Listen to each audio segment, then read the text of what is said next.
My name is Mike Nierychlo, sharing my love for people, wine, food, and all things made passionately. So today's show, it's my privilege to be hanging out with an international guest today. Today on the show we've got Nigel Dolan, one of the Barons of Barossa in Australia. Barossa, an extremely well-known area of the world. You said as a Baron you get to trope around in robes and stuff. Yeah, we get to dress up a bit, so it's ceremonial only. There you go, excellent. And 2009 Winemaker of the Year by WineState magazine. Yeah, that was a thrill.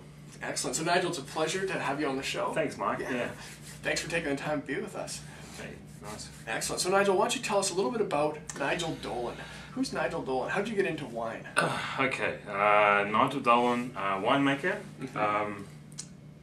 middle-aged guy, still having fun, yeah, and still enjoying wine. And it started. The journey started in my childhood. My father was a winemaker. Our family doesn't own vineyards or wineries, but Dad worked his career in winemaking, so I kind of grew up around it. Got interested, then got passionate.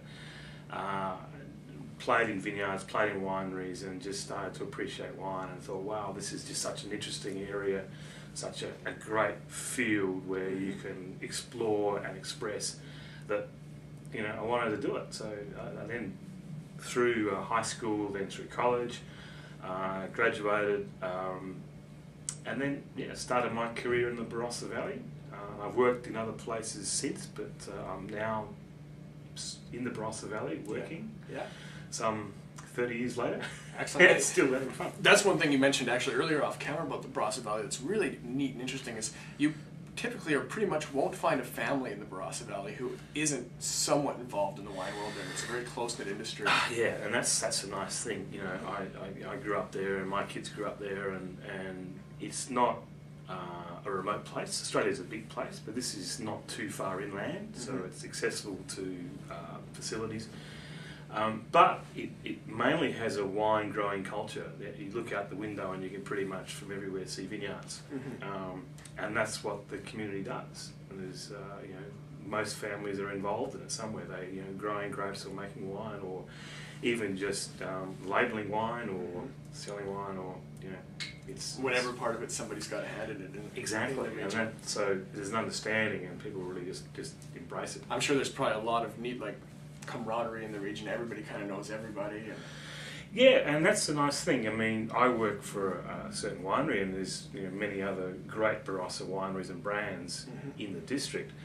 But they're all good guys, and they're all making good wine, and we help each other out. So if you run out of something, then you'll get on the phone and say, "Hey, can I borrow some cup of sugar?" Yeah, exactly. There you go. And they'll come around with a cup of sugar and help you out. There you go. Yeah, it's pretty friendly. Yeah. So now over in the Hunter Valley, just over from Barossa, you're working with Wyndham Estate. Yes. Well, Wyndham Estate, which is the wines we're going to taste today. The origins of the Wyndham Estate is the Hunter Valley, just a couple of hours drive north from Sydney. Yeah. One of the oldest regions in Australia, and George Wyndham, our founder, started there 1830, which is really, really early in the whole Australian wine setup. Australia's a New World wine country, so it's not that old, but 1830 is right at the start, and our guy George was there at the start planting Shiraz, and that's what we still do. So we still have vineyards there, very important, and the old winery's still there, but now we have vineyards across quite a number of other areas through Australia. Obviously Barossa, but other well-known names like McLaren Vale, Coonawarra, Langhorne Creek's another important one, and others as well. But certainly, our home for Wyndham Estate and our heritage is Hunter Valley. There you go. And tell us a bit about George Wyndham. How did Wyndham Estates all start? Yeah, interesting. He's an English guy, and I don't know all of the exact detail, but he came out in the mid-1820s, which was pretty much almost first fleet stuff. Okay. And he had some money, so he acquired land, did some general farming, got interested in grapes. One of his friends in Sydney had brought out the first wine collection or vine collection to Australia, which was sitting planted in the Botanic Garden in Sydney. Yeah. really just right near the Opera House, is sort of there. Well, the Opera House wasn't there. Yeah, but, well. So he got interested in vines and then took cuttings, went to the Hunter Valley, planted. It didn't work so well because he didn't really know exactly what he was doing, but he learned quickly. Well, that's how most people learn, isn't it? Correct. So second time round, that first one was 1828. Second time round, 1830, it succeeded because some of the vines had survived. He selected those, new cuttings and new vineyard, and that was the foundation of Wyndham Estate. And those new successful vines turned out to be Shiraz. So that's what he did, and that's what we still do. It seems to be a little bit of what Australia is known for too, isn't it? Well, it is. I guess it is our signature variety, and we do a lot of other things. Shiraz is the most, in terms of acreage, the most widely planted variety. But there's a lot of other things. We do good Chardonnay, we do great, I think, Cabernets in some regions, and everything else from Pinot through to Pinot Gris to Grenache and everything you can think of you can find in Australia, but and great Riesling too, actually. But what we do most of, and I do think what we do best, is Shiraz, definitely. There we go. Now, Wyndham Estates, you guys have a slogan, and escapes me for a second, but everything is something to do with intense wines. Intensity captured. There we go. That's what we're trying to achieve. And that's about saying a lot about our style. It's also saying a lot about the Australian style. Our wines, given the climate, the sunshine, all of that, the style is about flavour, it's about freshness, it's about expression, and so we do have an intensity in the wines, and so the intensity captured is, it's a slogan, but... It's a good way of putting it though. Yeah, well, it does kind of, it expresses what's in the glass. There you go. So there's a lot of fruit. Yeah. So you brought a couple of wines here for us to taste. Yeah. What are we tasting?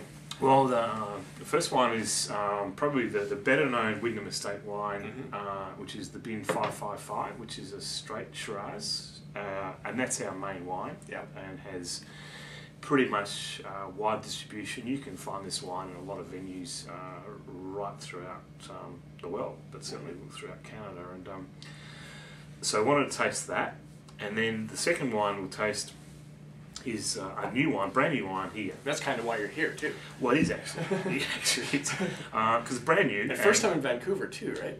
Yeah, it is. And can't complain? No, not bad. That's okay. Yeah, I wouldn't complain about that either. Yeah, it's quite the view. Yeah. Sorry. Anyway, back 5:35. 5:35. So brand new wine, and we do other things in Australia with Shiraz. We've got a Shiraz Viognier, and we actually even make a Shiraz Grenache, so some variants, and just to make some interesting wines, explore the different expressions that you can do with Shiraz. And one of them, we thought, well, Malbec is a pretty interesting variety. Yeah. Not one of the older varieties in Australia, and most people would certainly recognise Malbec from Argentina, but we do have Malbec plantings in Australia. So I thought it might be nice to explore Malbec with Shiraz. Yeah, that's a really interesting combination. And I think it actually works. Yeah. But we'll taste the Shiraz. Let's see what's the Shiraz. So tell us about this Shiraz, the 555. This one you guys have been making for years. It's kind of your signature wine. Yeah, it is. It is. And look, what we're looking for there is just, I guess, typical Australian Shiraz style, which is about dark red fruits. Yeah. So if you think about plums, about blackcurrant, about just anything red and fruity. Yeah, there's a lot of that coming through here. And cherry, those sort of things. So, just those characters and a vibrancy. Yeah. And then the same thing, I think, with wine, the aroma should pretty much go straight through onto the palate. Yeah, I agree. So what you smell, you taste. Yeah. And so it's the same thing. You get nice red fruits. And the thing with Australian Shiraz and our 555 Shiraz is plenty of flavour. So it's that intensity Definitely issue. a lot of flavour. Yeah. But importantly, not aggressive. So no, it's definitely not aggressive. It's not biting. It's nothing like that. It's nicely balanced. So the tannin thing is important. Tannins are part of red wine. Shiraz has a inherently lower tannin level if you compare to, say, Cabernet, which is a little bit firmer.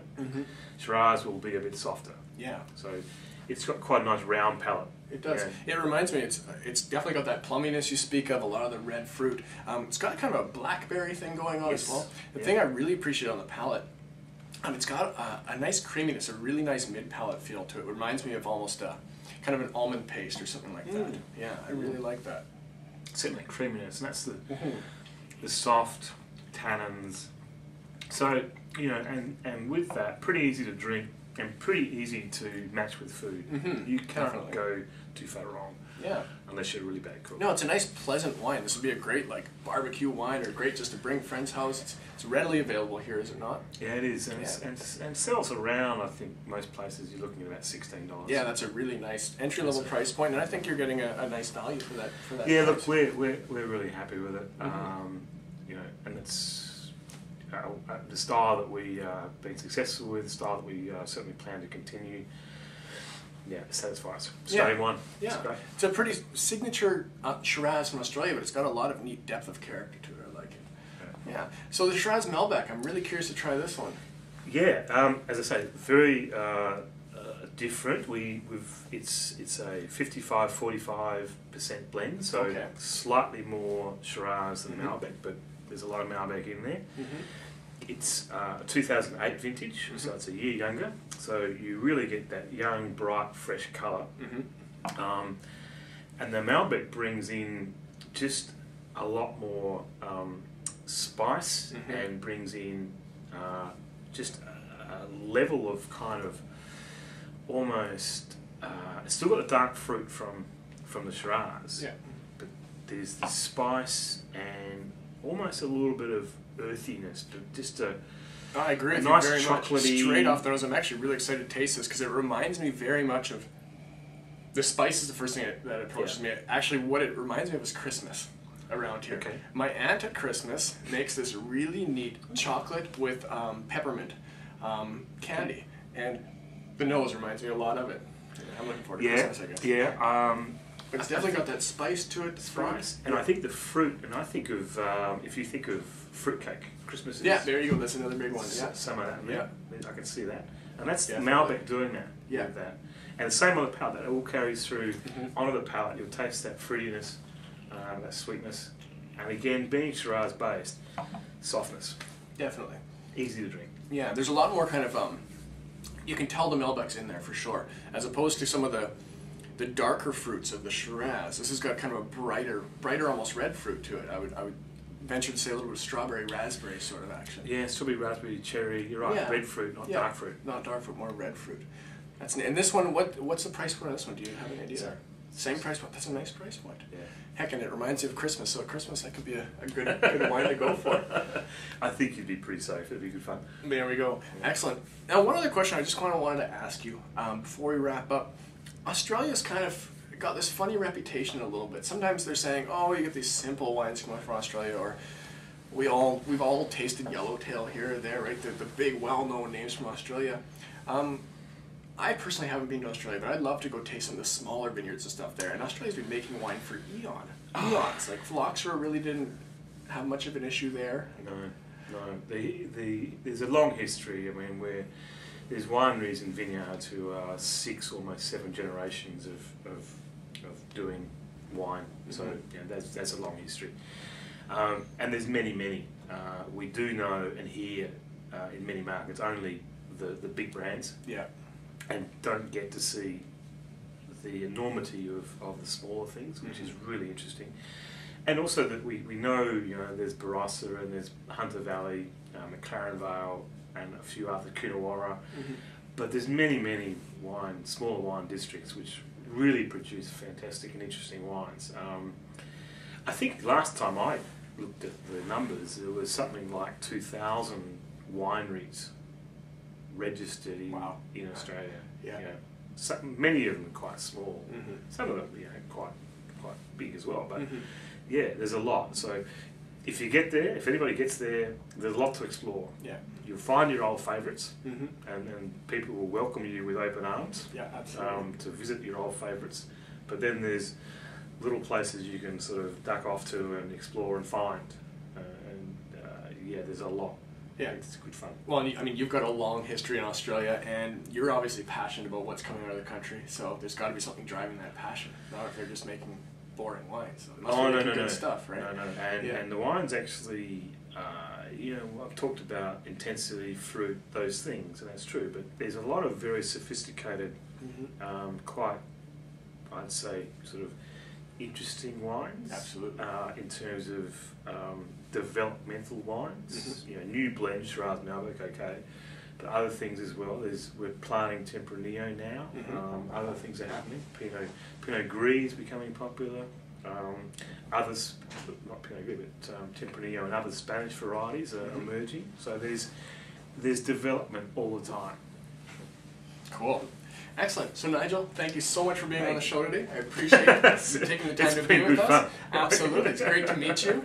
So, thank you so much for watching today. Nigel has a bit of a spin on the tagline, but wine, de-pretentious-sized. Yeah, I can't say that. So wine, de-wanker-sized.